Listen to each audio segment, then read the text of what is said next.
Western officials visit Ukraine after deadly school bombing. Dozens of Ukrainians are feared dead after a Russian bomb destroyed a school sheltering about 90 people in eastern Ukraine.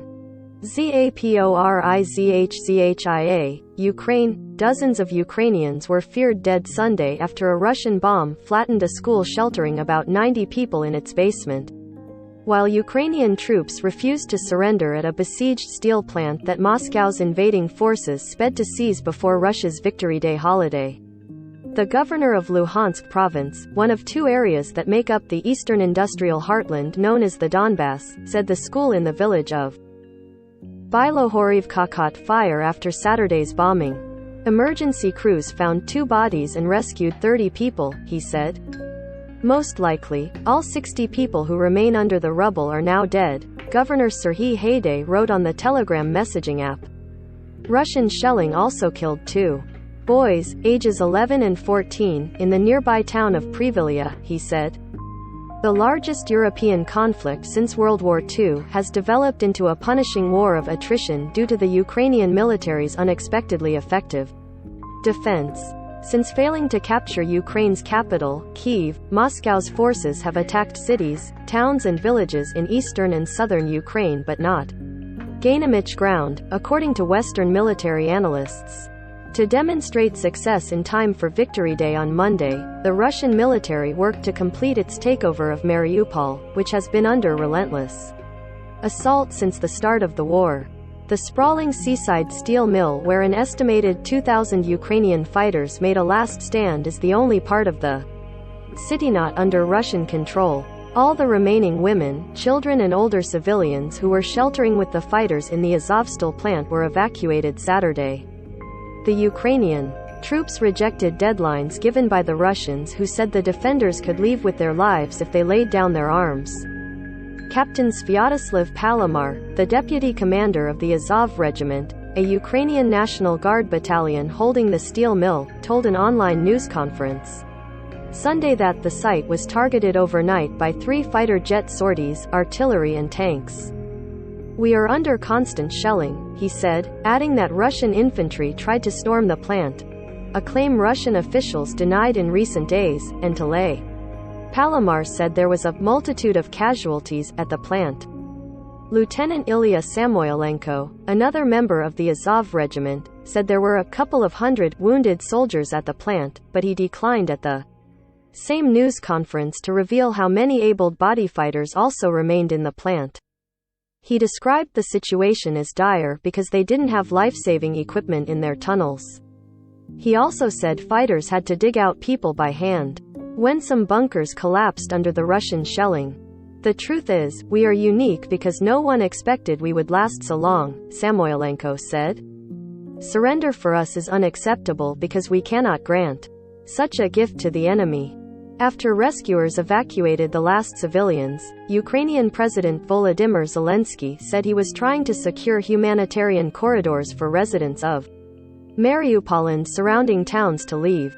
The Ukrainian government has reached out to international organizations to try to secure safe passage for the fighters remaining in the plant's underground tunnel sand bunkers. The Ukrainian leader was expected to hold online talks Sunday with British Prime Minister Boris Johnson, US President Joe Biden and leaders from other group of 7 countries. The meeting is partly meant to display unity among Western allies on Victory in Europe Day, which marks Nazi Germany's 1945 surrender. Canadian Prime Minister Justin Trudeau made a surprise visit to Irpin Sunday, which had been damaged by Russia's attempt to take Kyiv at the start of the war, according to Ukrainian media outlets Suspilne and Irpin Mayor Oleksandr Markushin. Markushin posted images of Trudeau on social media, saying that the Canadian leader was shocked by the damage he saw at civilian homes. Canadian officials said the Prime Minister would meet with Zelensky and reaffirm Canada's unwavering support for the Ukrainian people. Zelensky also met Sunday with the German Parliament Speaker, Barbel Baugh, in Kyiv to discuss further defense assistance as well as sanctions against Russia. According to Zelensky's press office, Trudeau is the latest Western leader to visit Ukraine to offer their support to the war-ravaged country. The prime ministers of the UK, Poland, the Czech Republican Slovakia traveled there earlier, as did the UN's Secretary-General. U.S. First Lady Jill Biden also made an unannounced visit to western Ukraine Sunday for a surprise Mother's Day meeting with Zelensky's wife, First Lady Olena Zelenska. They visited a village school as Russia pressed its punishing war in the eastern regions. Elsewhere, on Ukraine's coast, explosions echoed again Sunday across the major Black Sea port of Odessa, which Russia struck with 6 cruise missiles on Saturday, while rocket fire damaged some 250 apartments, according to the city council. Ukrainian leaders warned that attacks would only worsen in the lead-up to Victory Day, the May 9th holiday when Russia celebrates Nazi Germany's defeat in 1945 with military parades. Russian President Vladimir Putin is believed to want to proclaim some kind of triumph in Ukraine when he addresses the troops on Red Square on Monday. Zelensky released a video address Sunday marking the day of the Allied victory in Europe 77 years ago, drawing parallels between Russia's invasion of Ukraine and the evils of Nazism. The black-and-white video, published on social media, showed Zelensky standing in front of a ruined apartment block in Borodyanka, one of the Kyiv suburbs, pummeled before Russian troops withdrew from the capital region weeks ago. Every year, on May 8, along with the whole civilized world, we pay our respects to everyone who defended the planet against Nazism during World War II. Zelensky said, adding that prior generations of Ukrainians understood the significance of the words, "never again," a phrase often used as a vow to never allow a repeat of the horrors of the Holocaust. We knew the price our ancestors have paid for this wisdom. We knew how important it was to protect it and pass it on to our descendants. But we hadn't any notion that our generation will witness the abuse of these words, he said. In neighboring Moldova, Russian and separatist troops were on full alert, the Ukrainian military warned. The region has increasingly become a focus of worries that the conflict could expand beyond Ukraine's borders.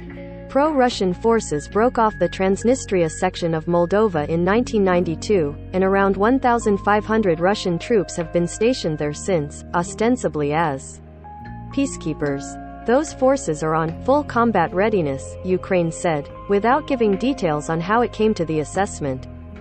Vadim Krasnoselsky, the president of the unrecognized territory, denied those claims, saying it does not pose a threat to neighboring states, observes neutrality and remains committed to the principle of resolving all issues at the negotiating table. Moscow has sought to sweep across southern Ukraine both to cut off the country from the Black Sea and to create a corridor to Transnistria. But it has struggled to achieve those objectives. In a sign of the dogged resistance that has sustained the fighting into its 11th week, Ukraine's military struck Russian positions on a Black Sea island that was captured in the war's first days and has become a symbol of Ukrainian resistance. Satellite photos analyzed by the Associated Press showed Ukraine targeting Russian-held Snake Island in a bid to impede Russia's efforts to control a satellite image taken Sunday morning by Planet Labs PBC showed smoke rising from 2 sites on the island. On the island's southern edge, a fire smoked next to debris. That corresponded to a video released by the Ukrainian military showing a strike on a Russian helicopter that had flown to the island. The most intense combat in recent days has taken place in eastern Ukraine. A Ukrainian counteroffensive near Kharkiv, a city in the northeast that is the country's second largest, is making significant progress and will likely advance to the Russian border in the coming days or weeks, according to the Institute for the Study of War. The Washington-based think tank added that the Ukrainian counteroffensive demonstrates promising Ukrainian capabilities. However, the Ukrainian army withdrew from Luhansk province's embattled city of Popasna. Haidai, the regional governor, said Sunday. In a video interview posted in his Telegram channel, Haidai said that Kyiv's troops had moved to stronger positions, which they had prepared ahead of time. Rodion Moroshnik, a representative of the pro-Kremlin, separatist Luhansk People's Republic, said its forces and Russian troops had captured most of Popasna.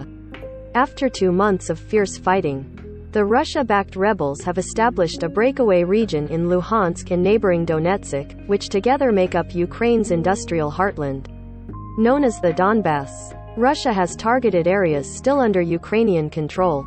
1 million residents in Luhansk, including those in separatist-held territory, were left without running water Sunday after Russian shelling damaged a local water utility, the region's Ukrainian governor wrote on social media.